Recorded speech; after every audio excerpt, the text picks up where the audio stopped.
tayo ay nag-iimbestiga in aid of legislation. Gusto ko malaman saan ba tayo patungo.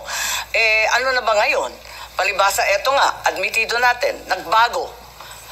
Kung nagbago, saan na tayo ngayon? Siguro po yung pag-unawa po ng ICC jurisdiction.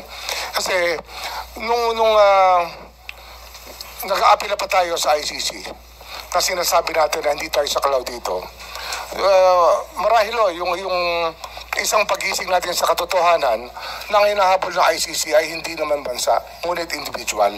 Marahil yun po yung pag-unawa na nagbago sa ating lahat. Kasi hindi naman po estado natin ang hinihimok ng ICC, kundi po yung mga individual dito na nagkasala at yung naging biktima po ng mga krimen at ng mga pamilya po ng mga biktima ng mga pagpatay nung panahon na yun.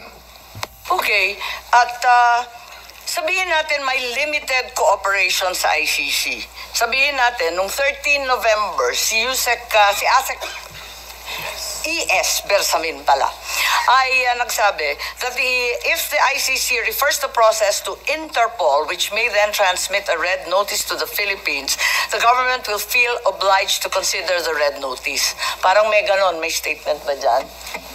Yung kay ES Bersamin. Naalala ko po yung statement na yun. Naalala po niya? Opo. So, yung pagbabago ay malinaw kasi pati si Executive Secretary diniin na nagbago nga talaga. Tama po ba? Kasi sabi niya, kapag may pulang notisya.